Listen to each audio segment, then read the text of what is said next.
Hi, welcome back to the We're Not From Hollywood podcast. We're back once again. I'm Brandon Reines. I'm Faizel John Mohammed, and today we have the bloodiest girl in Edmonton, Jamie Clarke. Hi, Jamie. Thanks for coming on the show. Yeah, thanks for inviting me on the show. I'm excited.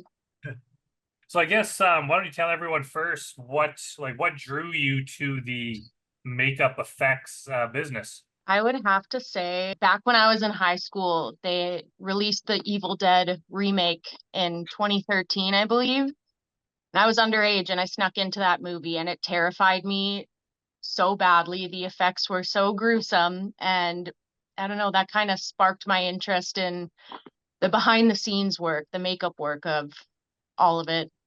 Damn, you were in high school when that remake came I out. know. Yeah, I Oh, was. I remember when that came out. I had just been here for a year or two, and I was just like, "Oh man, they're remaking Evil Dead," and I was like, "Wait, they're making it as a horror movie?"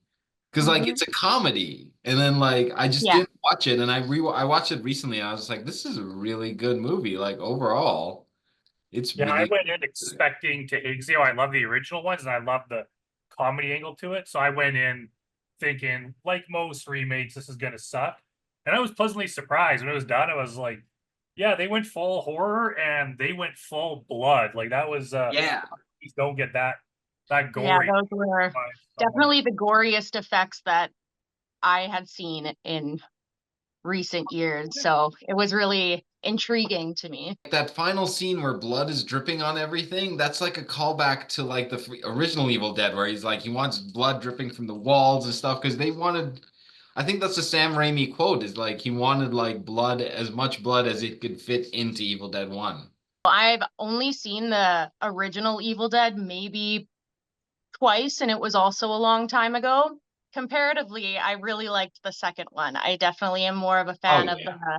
the scary movies compared to comedies, I guess. Uh, Did you see Evil Dead 2? Like the recent one that just came out. No, no, no, no, no. The original 1987. sequel. I don't think so. Oh, that's the standout Yeah. one. That's the That's that's the where crown that jewel. one's it's kind of a remake of the first one. It's like the same story but different. So they were Okay. just like more skilled filmmakers. Yeah, that's where Sam Raimi really kind of found his footing, and that's where it got like full on crazy. That Um, farewell to arms joke, funniest thing I've seen. I always laugh at it. It's a funny movie. the remake is where it kind of inspired me. You know, the part in Grotesque where Mildred is chainsawing the guy and there's just like blood spraying in her face. It was kind of like what kind of spurred that idea in my head was the Evil Dead remake. So I guess I owe it to that movie for that. What's the first horror effect that you ever like you saw Evil Dead and you were like, I'm gonna start doing horror makeup. And then like Mhm. what's the first thing you can remember doing where you were like, this is terrifying?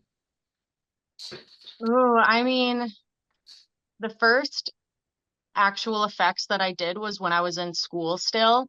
Mhm. Um, and I got to learn how to make melted skin. And that was, yeah, it was really awesome. So I did for one of my exams, my character for my exam was a stoner whose joint lit his facial hair on fire and his face melted off. So that's probably the first effect that I can remember doing. Is Um, did your outside guys of school. did you Sorry? guys exams just consist of like, here's this horrific monstrosity I've created? Basically, yeah, they would teach us kind of how to do certain effects, and then they would say you need to like apply facial hair or like a wig, or you need to do a burn effect or a scar effect, and they would just kind of give us that outline, and we'd have to make the storyline for it and create a character. Yeah, so that was mine. I'll have to send you guys the picture of it. It is, I mean, it's something. It's on Now, me, so. how does one make burnt melted skin? Like, do you just take like plastic cement and like burn it? So there's a few different ways to do it. The ways that I like to do it is actually with like plastic bag material, and you just kind of stretch it out. attach it to someone's face and then put paint on it. It makes the skin look really saggy and stretched out. Then you add some gelatin onto that, and while it's still warm, and then it'll kind of melt and it'll dry in place, and it's very realistic. You were still in school when you were approached about working on Grotesque. So can you tell everyone how you got involved with Higher Universe and the Grotesque movies? Yeah, I was finishing up school. I had been in school for about a year at that point. And my special effects teacher said that a makeup artist had reached out to her that she was supposed to be doing this movie and wasn't able to. So she asked my teacher. It wasn't really my teacher's vibe. I'm not sure. She passed it off onto the class and said, you guys should apply for this. And I don't know if anyone else applied for it or not, but I did. And so I had to graduate 2 days early and do my exam a little bit early and just jumped right into filming. We started filming, yeah, a few days before I would have actually graduated. So I just jumped right into it. I'd worked with other makeup artists over the years, and none of them kind of, I don't know if it's something that didn't click or whatever. But as soon as Jamie came on board, it was like, um, she was all of a sudden like this light at the end of the tunnel where it's like, oh, now we have this great makeup artist who's stuck with us for everything.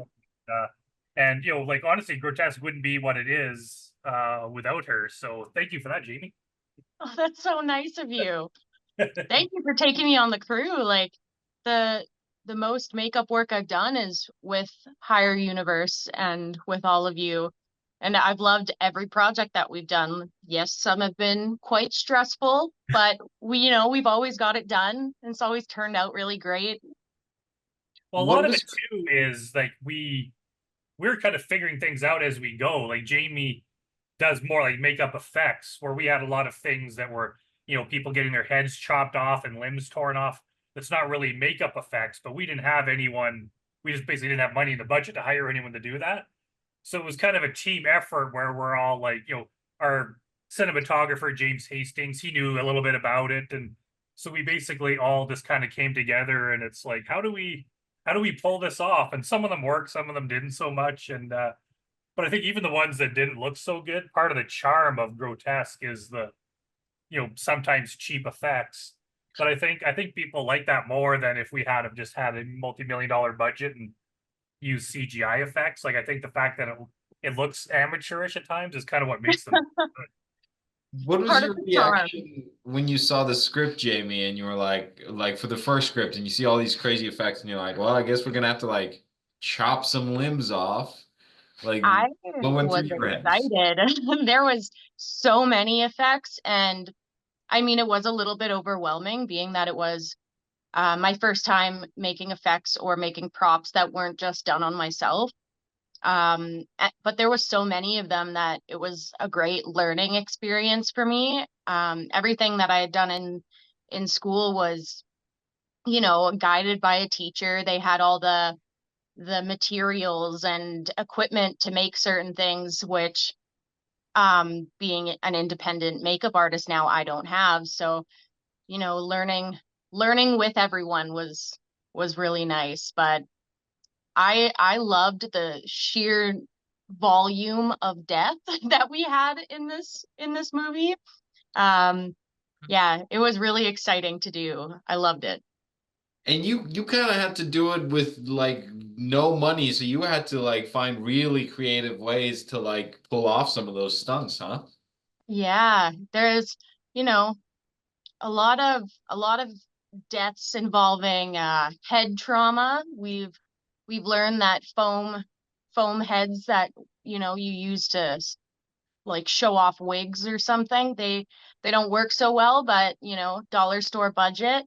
Um, sometimes they worked well. We got a few that like worked okay, but I Is think that there an we effect that you figured it out. worked on that impressed you? Is there something where you were like, oh damn, that pulled it off? Ooh, I think I really liked Julie Whelan's death scene in the first Grotesque. I had learned about how to make intestines in school, but I'd only ever heard about it. My teacher brought in like a little snippet of some intestines she had made. So I'd only ever heard how to make them. I didn't know how realistic it would be. And I think it was a mixture of, you know, the guts, the lighting James did, Julie's acting, but I think we pulled it off so well. Yeah, that was probably, I A was kind of career like, highlight wow, so that's far. like movie magic there. I wasn't sure how it was going to turn out, but it turned out really well. Yeah, that was a great effect too. But I remember it was stressful at the time because remember we had original plan was to shoot the scene where you see Julie from the side like it is in the movie, and the guts were like up there under her shirt or they're beside her or something. But Yeah, then we had it for the close up. We had some sort of like box that we had like a fake skin and a t-shirt over top with yeah. the guts like in underneath. But when we plunged the shears into it, like the box would move around or it wouldn't rip open properly. It didn't really work. So I think it was like a month or it was like quite a while later, we went to some park in Edmonton and we had like a mannequin torso with like a hollowed out Yeah. belly. And then we put a t-shirt over it, put the guts inside that, and we got a different close up. The only problem with that is that as we ripping the guts out, you could see that it's just a hollow plastic Yeah. shell with nothing in it. So I was like, oh man, like all this work and it's like this that's not even gonna work. When I edited and put it all together using those three different um like sequences of close-ups and then the wide, and then it's like, oh, so anytime it was like too obvious that it was fake, I would just cut to the wide and then cut Mhm. back and then it's like it looked very effective. Like it looked plus Julie's acting of the screaming and everything. It's a pretty horrific scene. I'm always so happy when I spend the like if you're a filmmaker that's listening to this podcast, take the extra time and film the coverage. Like I'm always happy when I film the extra coverage and then we get back to the editing room. I'm like, oh, look at that. You can put this next to this and like that covers that glaring mistake over here and like, wow, it looks amazing now. Yeah, there's parts in Grotesque too. Actually, the scene that you're in, Faizel, with you and the other guys at the table. And I remember we were like so rushed that I was like, I wonder if we could just get away with doing this in one shot, just one lock off shot, wide shot, which we did. And then now every time I watch it, it just like eats away at me because it just didn't quite work. And I wanted to like cut at least half the scene, but people were like, just keep it in. But it's like, man, if we just had gotten like it would have taken an extra 15 minutes out of the Because day the just camera's already there, it's already set yeah. up, everybody's there. Yeah, like, and this is it's a learning process, but that's what I've learned too is like, yeah, always get the extra material, and in case you don't need it, whatever. Like, it doesn't cost, especially in the days of hard drives, it doesn't cost you that much. So in Grotesque 2, Jamie, you came back for that one. I did. What do you think you learned kind of going from part one to part two?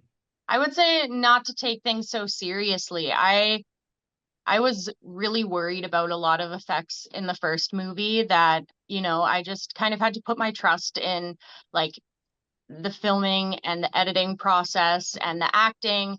A lot of the time I worried that my effects weren't good enough or weren't going to sell, but um, really just depending on the team helped a lot. And so during the Grotesque 2, I don't know, it was a lot easier. It went a lot more smoothly. I felt like I was really prepared. And I wasn't so anxious and worried about the effects that I had made because I think that they turned out really well.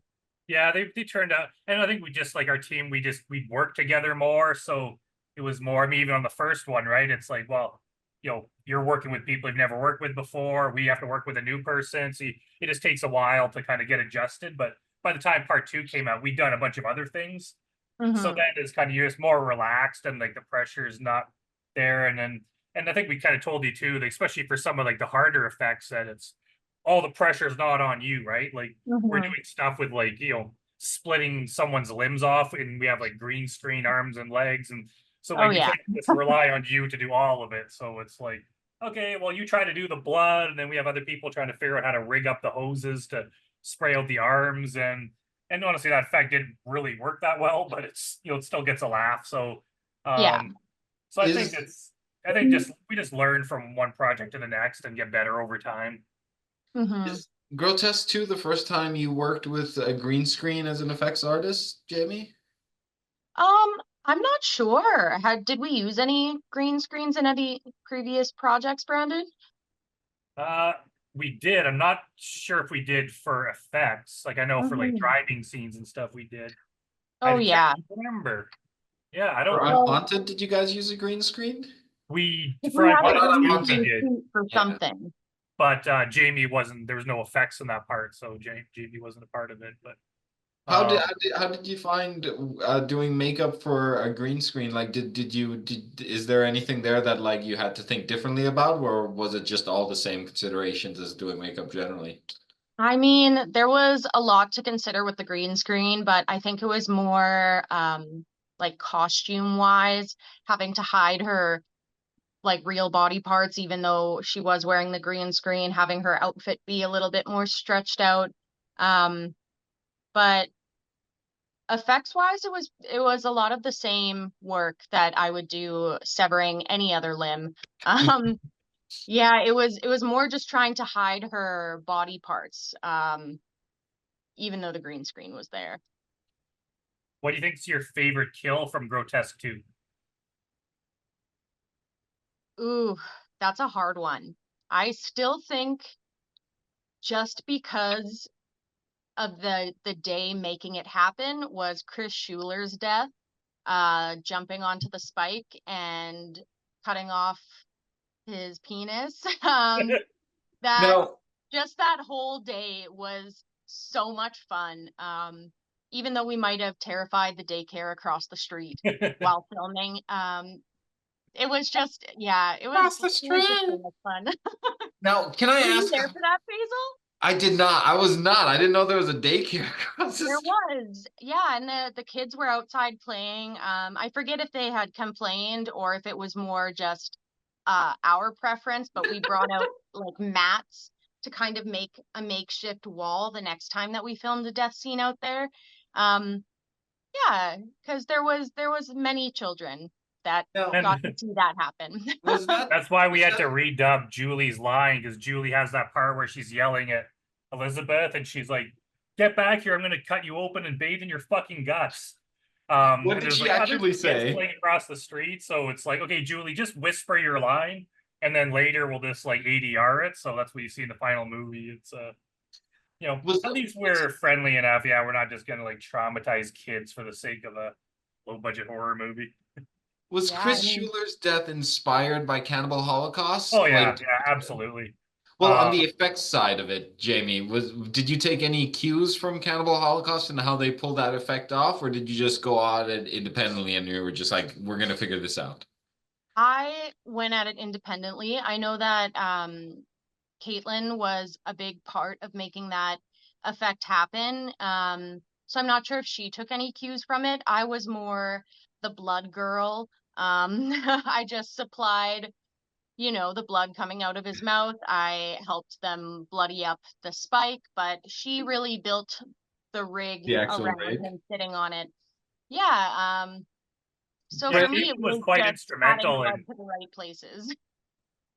yeah, Caitlin was quite instrumental in that death. Like I told her the basics of like how the Cannibal Holocaust one was done. do you want to And go through how the Cannibal Holocaust one was done? Because I yeah, was gonna. basically it's just someone sitting like on a pole in Cannibal Holocaust, like a pole with a bicycle seat on it, and then the girl was like sitting on it, and then tilted her head back with like the spike like just in her mouth, and then it looks like it went up through her. If you look at the posters, like if you Google it, you could tell that it's like not lined up, like it's a good like you know best they could do, I guess, at the time. So we were I trying to mean, when I on first that. watched it, it was pretty shocking. I was just like, "What are they doing to that woman?" And then that's how I went and read about the effects because I was just like, "How did they pull that effect off?" I've been watching Lost, and I got to look into this.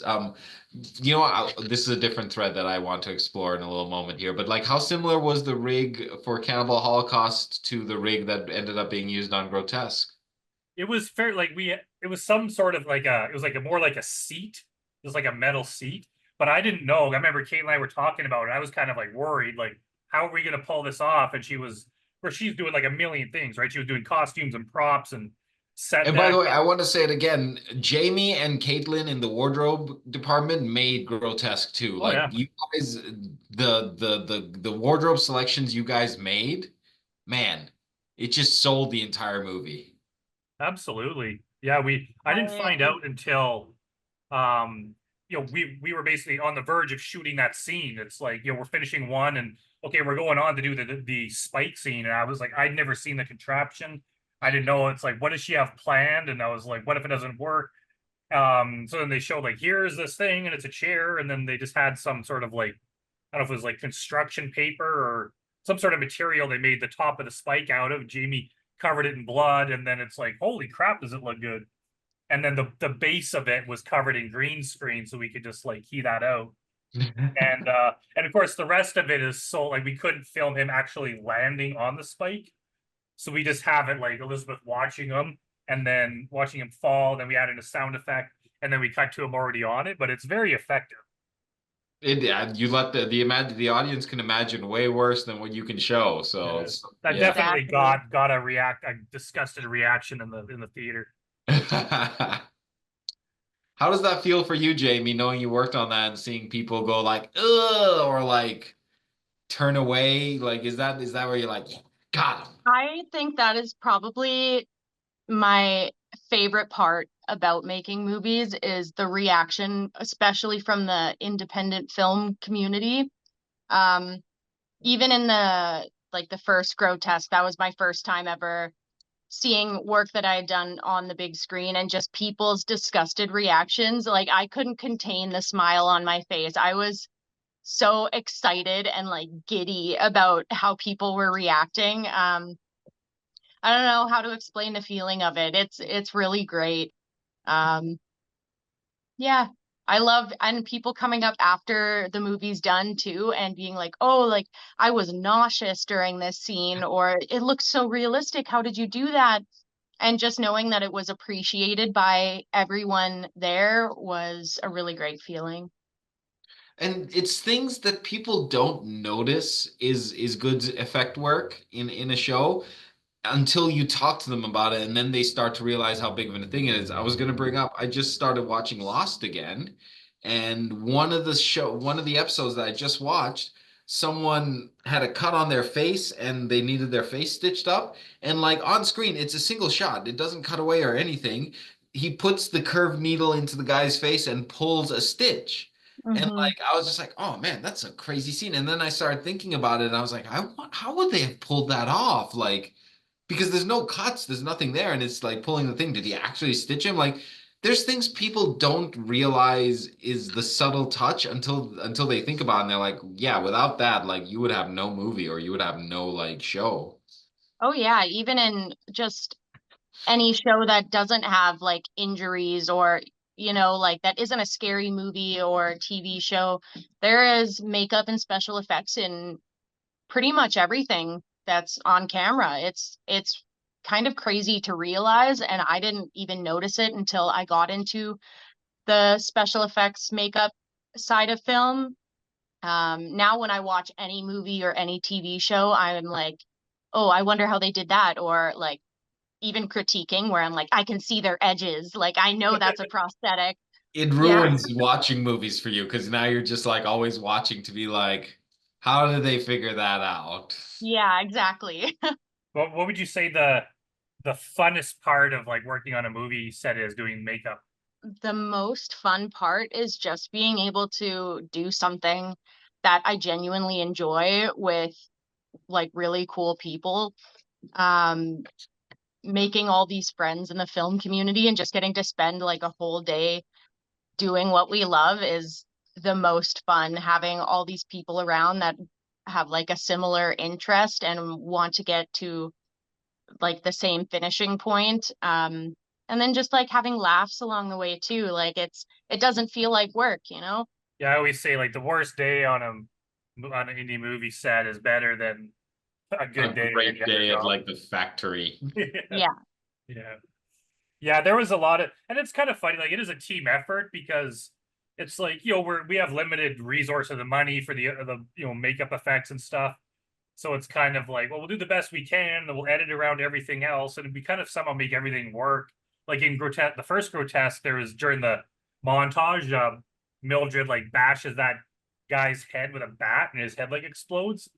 And I remember Yeah. we had a problem because the head was it was like a foam head that was like painted skin color, but of course it had no ears on it, so it was like I think Yeah. we put a bat on it, but it was so fake looking, and I was like, well, we can't show that.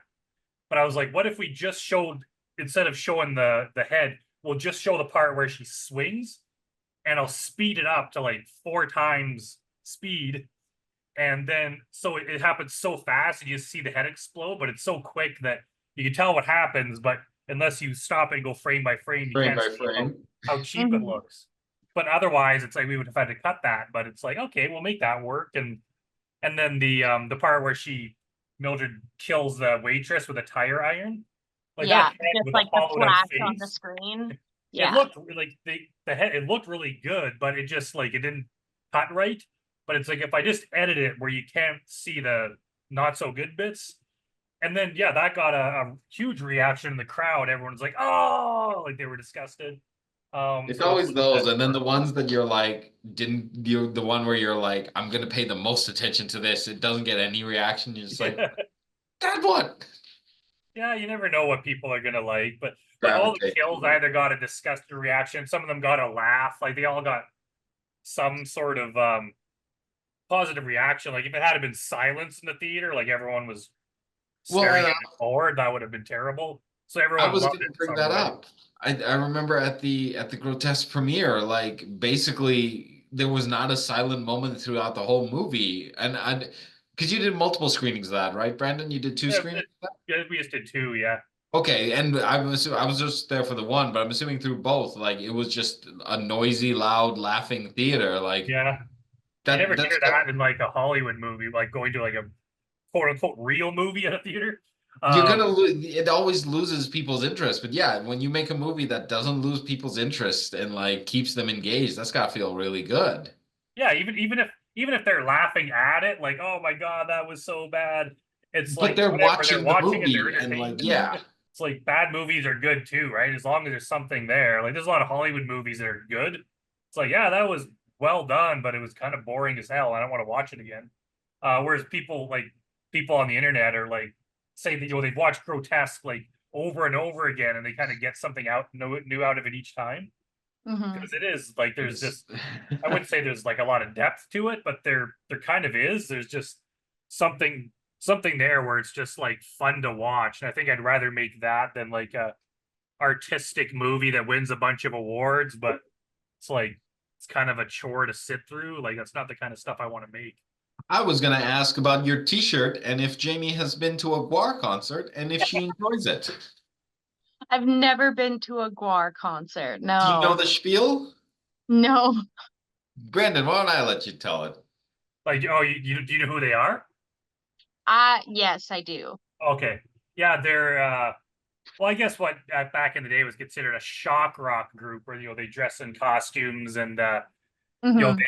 there's all sorts of effects. They'll chop people's heads off on stage and spray blood in the crowd and do all Yeah, sorts I've of seen things. videos of it. Yeah. Oh man, it's the funnest time. Me and Yeah. Faizel were at the same show. I think might even been before we met. We were at the same show. We just didn't see each other. But I think I've seen them like 6, 7 times or something. They love Really? this city. They love Edmonton from what I've heard. Oh, Like they're here like it was funny. I think they were here in like '93 or something, and then they didn't come back until like 2008 or something. They had this long break, but after that, they're here like every year, at least once. They're always here. So and it's kind of good now that I'm finding like Faizel. Then I find out that like Grace and her boyfriend are into them. Before it was like I brought Cynthia to one, but wasn't exactly her thing. that's It's fair. kind of good. It's like, oh, I'm meeting other people that like Gwar, so we can check them out every time they come here. But I it think was they're cool. coming back soon, right? They were here fairly recently, but they're always like, Yes. and Yeah. they're on another tour now. So like, yeah, they should definitely be back soon. But it was cool. One time I saw them at crap, what's it called? It used to be called the Thunderdome. Now it's on like 99th Street. Battle Dome? No, it's I can't remember. But it's like a 2-level venue. So one time me and Adam were there and we were on the second level, like overlooking the stage. So we could see like how they were doing everything, because like, you know, they basically take turns, like all their actors on stage would duck behind, like grab a hose, like sneak up behind someone and attach the hose so they could like spray blood out of their whatever. And so it was kind of Nice. cool to have that like behind the scenes look at it. But yeah, It's they've had a such lot a of big production. Like it's got to be crazy. They're touring like their group of people, their crew must be huge.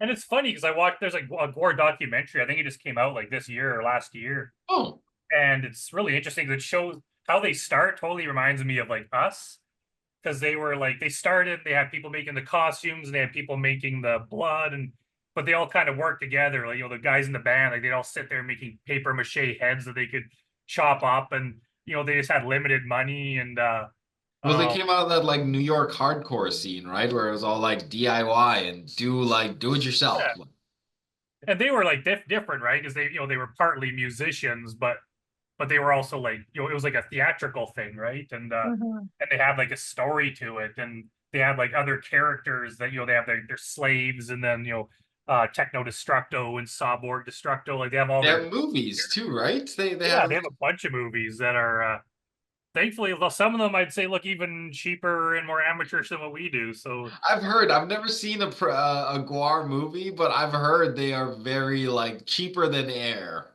but I know they're some of their later ones got better, but they are good. They're hard to find. Like I don't know if they're on YouTube, but like just trying to like find it. I used to have a physical copy of one and I sold it, regretted it. But Do you know what that to me always sounds like the most magical time, like that late 90s, early 2000s tape culture where you could like you were a band and you could put out a videotape of your music videos or like a shitty movie and like you'd make like $600,000 because you're going from town to town and you're like $6 here, $6 there. It's Mhm. and you're kind of recreating that a little bit, Brandon, now that I think about yeah, it's, you know, I wish I was making 600,000, but yeah, it. like we actually make like we make more money selling DVDs than we do on, you know, streaming. The streaming just pays such shit money. But like luckily there's enough people that like physical media that it's like enough people just want to buy it. And some of them like Mhm. we've had people buy it in like Australia and like UK That's that why. they'll pay like $20 for the movie, and then they'll pay like an extra like $35 to ship it just for a copy of the DVD. And it's like, you know, I'm extremely grateful for that, because it's so, especially like a horror fan, like there's something about it. Like, I mean, I'm not gonna buy everything because a lot of movies suck, but things that like I really like, I really cherish. It's like I got my DVD collection of like priceless items that I wouldn't want to give up. I think there's a lot of people like that, and I'm glad there is, because I would hate for it to like totally go away. I've been working on the script for Grotesque 3, even Oh, though it's like there's no immediate plans to make it because I'm still broke and exhausted from part 2 because it was such an enormous project. yeah, it was But probably such a marathon.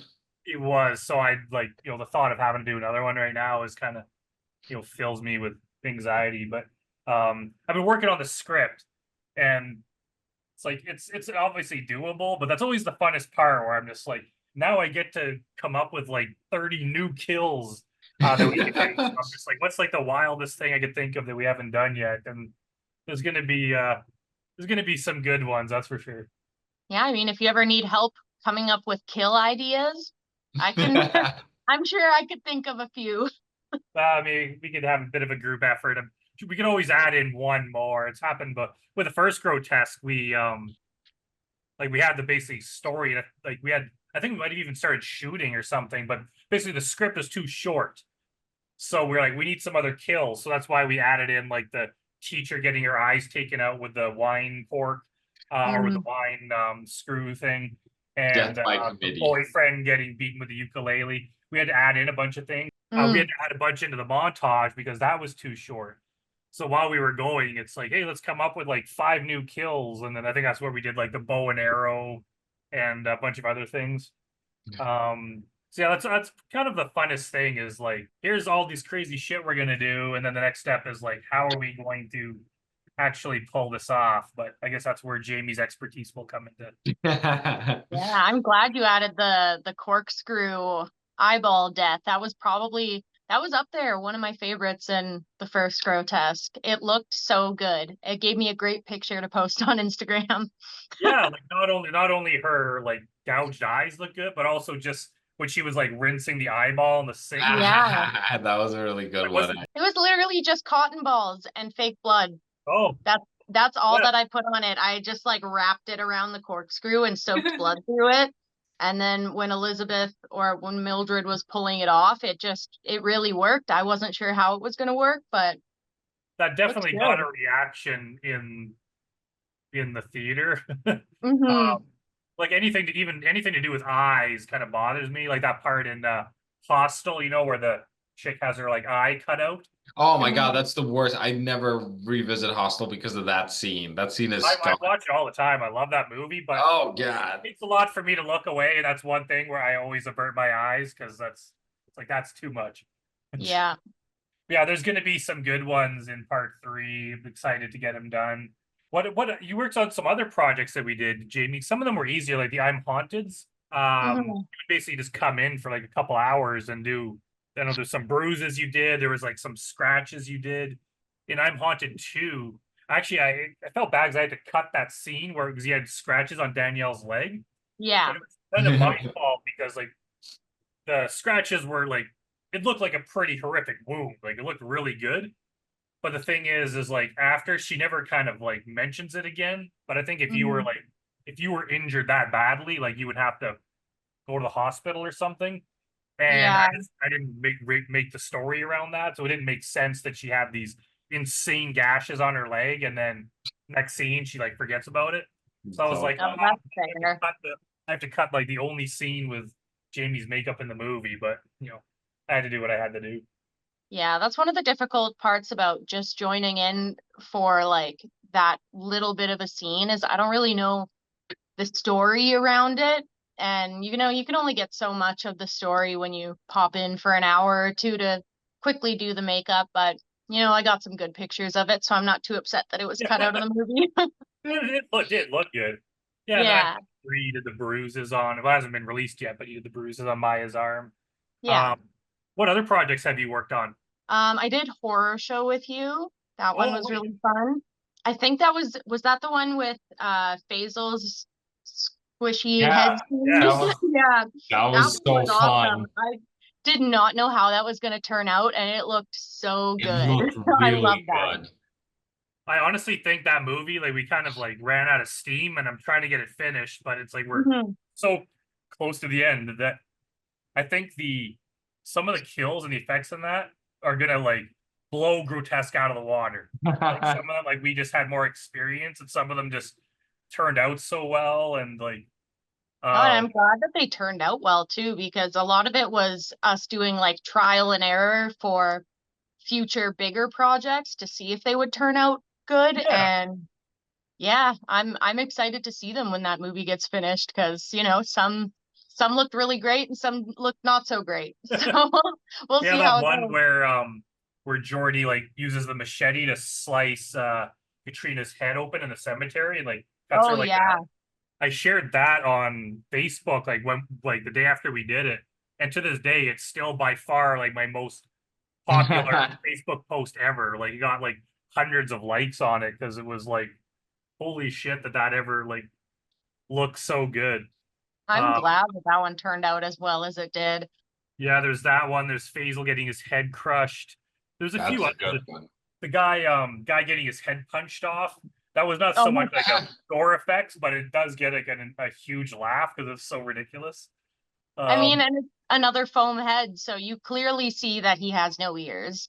yeah, Um, but it's fast enough that like you can't tell. If you pause it, you Yeah. can tell. Um, yeah. yeah, I can't wait till that movie comes out. It's gonna be so good.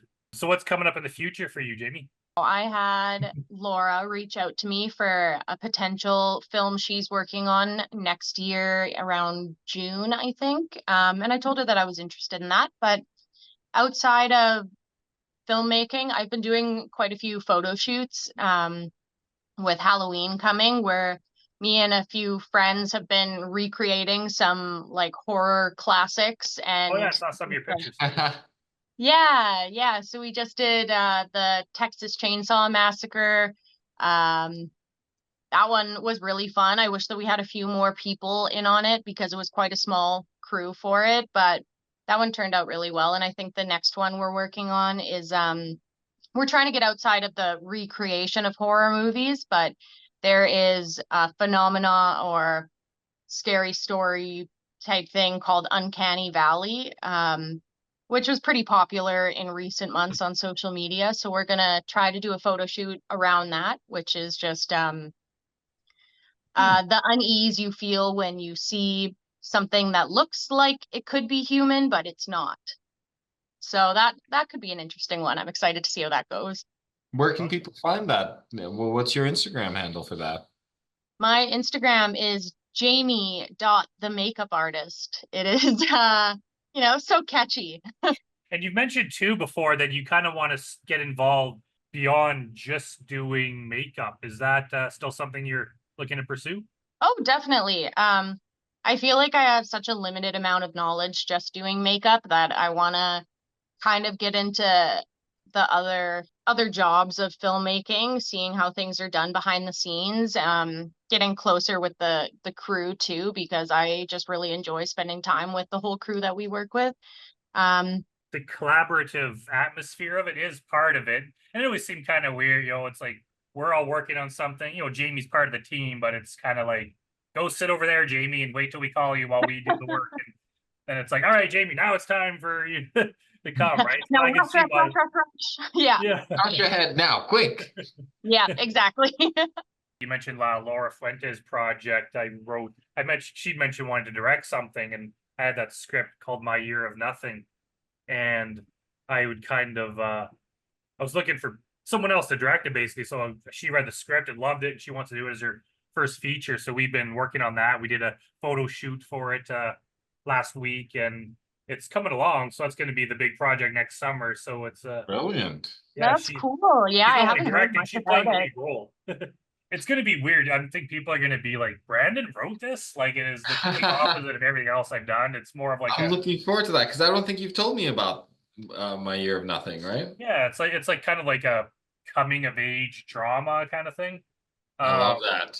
but it's like a comedy. It's got like comedy in it too, but it's definitely not grotesque. It's not hot box. So yeah, I'm hoping that's going to be good. And I'm planning more I'm Haunted movies too, since they seem to be, gaining in Pretty popularity. popular. So I'll keep making them as long as I'm having fun.